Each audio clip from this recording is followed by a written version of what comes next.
पढ़ने और सुनने के लिए, जैसा कि हमने निकाला है दूसरा पत्रस, उसका दूसरा अध्याय, उसके 17वें पद से 22वें अंतिम पद तक।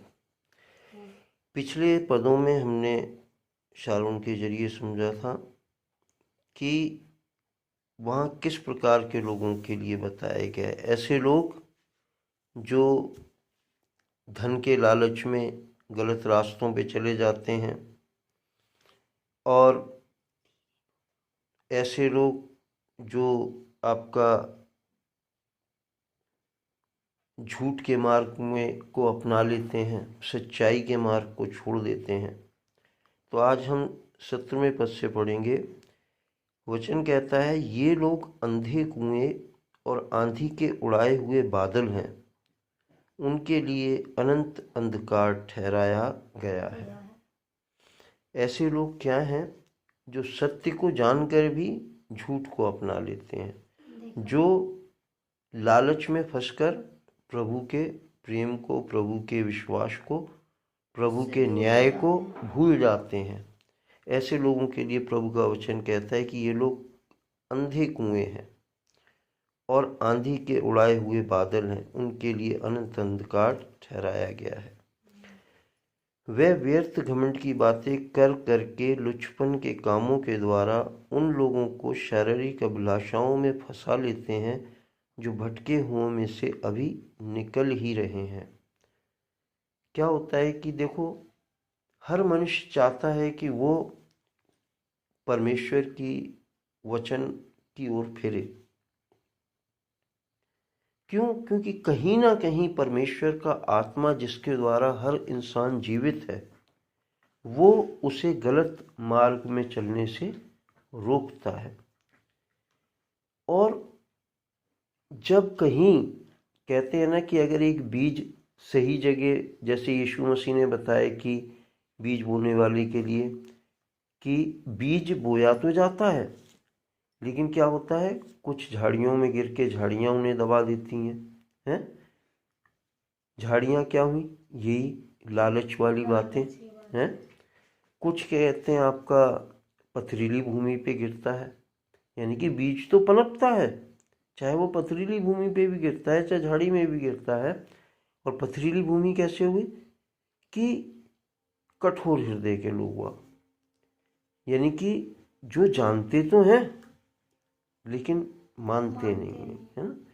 कुछ बीज क्या मार्ग के किनारे गिरा, यानी कि कुछ लोग वाग ऐसे हैं जो सुनते जरूर हैं लेकिन करते क्या है, अपने मन की करते हैं। जैसे कि जिसे जिस रास्ते पे जाना वो चलता ही चला जाएगा, चाहे उसके लिए कहो कि भाई आगे गड्ढा मिलेगा तुझे यार मत जाना, लेकिन वो फिर भी कहेगा नहीं मैं पहले देखूं, जाऊंगा जरूर। तो कुछ लोग ऐसे भी हैं।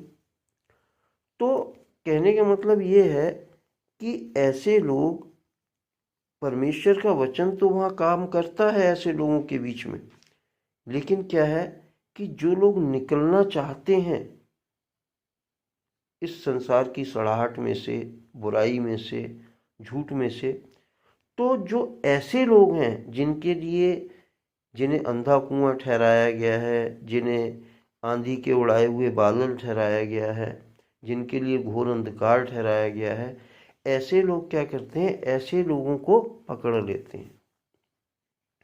वो उनको क्या करते हैं कि शारीरिक अभिलाषाओं में फंसा लेते हैं और उन्हें स्वतंत्र होने का तो वादा करते हैं, जैसे कि हम 19वें पद में पढ़ेंगे कि वह उन्हें स्वतंत्र होने की प्रतिज्ञा तो देते हैं, पर आप ही सड़ाहट के दास हैं, क्योंकि जो व्यक्ति जिससे हार गया वह उसका दास बन जाता है। कई बार परीक्षा जब इंसान के जीवन में आती है तो क्या है, वो हार जाता है।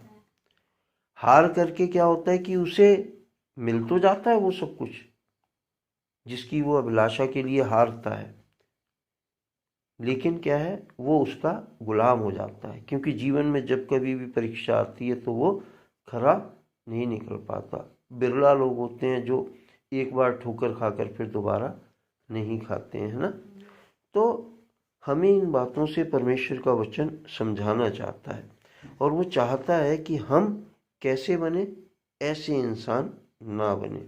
20वें पद में, और जब वे प्रभु और उद्धारकर्ता यीशु मसीह की पहचान के द्वारा संसार की नाना प्रकार की अशुद्धता से बच निकले और फिर उनमें फंसकर हार गए, तो उनकी पिछली दशा पहली से भी बुरी हो गई है।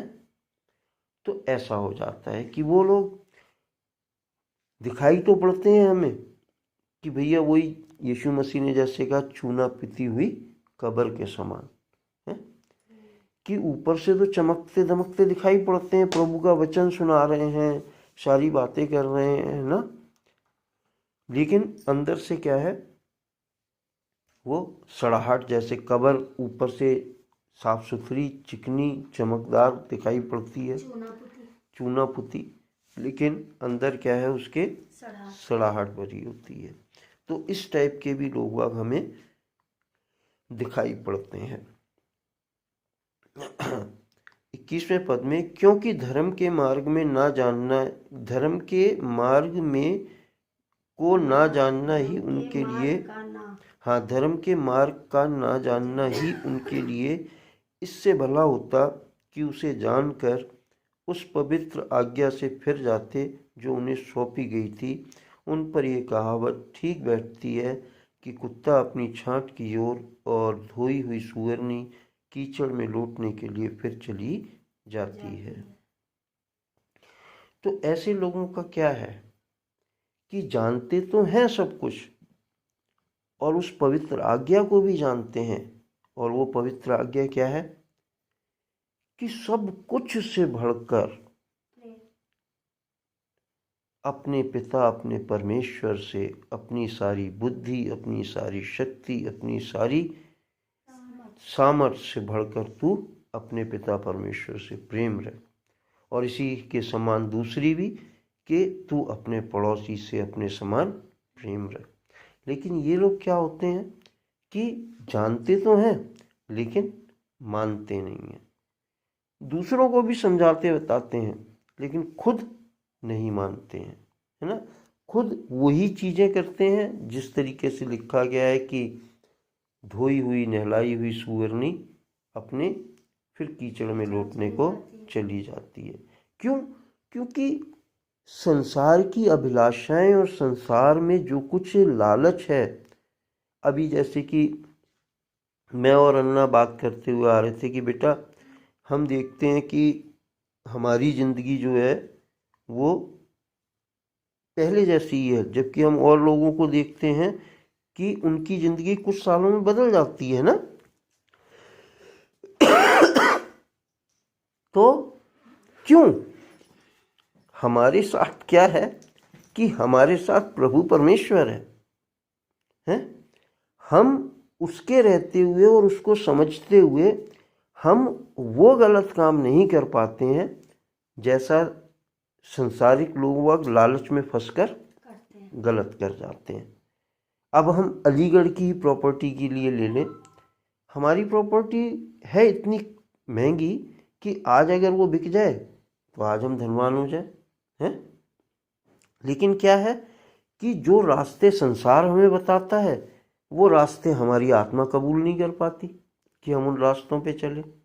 कोई कहता है कि भाई हम तंत्र मंत्र कर देते हैं वो जगह खाली हो जाएगी, कोई कहता है कि हम उस व्यक्ति को मार देते हैं अपने आप खाली हो जाएगी, कोई कहता हम उनको वहाँ से कहते हैं भगा देते हैं। लेकिन हम क्या है, इन बातों से हम लोग डर जाते हैं। हम कहते हैं नहीं, खुदा बाप देख रहा है, अगर वहाँ खून बहेगा, अगर वहाँ मार काट होगी एक जगह की खातिर, है ना, तो हम लोग ये नहीं चाहते। और यही कारण है, हाँ, और यही कारण है कि आज तक हमारी प्रॉपर्टी हमारे हत्थे नहीं है, हैं? हम लोग क्या है कि खुदा बाप पर ही भरोसा रख के इंतज़ार कर रहे हैं कि खुदा बाप कुछ ना कुछ ऐसा उपाय करेंगे कि हमारी चीज़ हमें मिल जाएगी, है ना। लेकिन हम देखते हैं कि संसार में छोटी छोटी चीज़ों को पाने के लिए लोग झूठ बोलते हैं, धोखा दे देते हैं, लालच कर लेते हैं, चोरी कर लेते हैं। क्या हम लोग कर सकते हैं? नहीं करते, डर लगता है खुदा से। हमें डर लगता है क्योंकि खुदा बाप देख रहे हैं।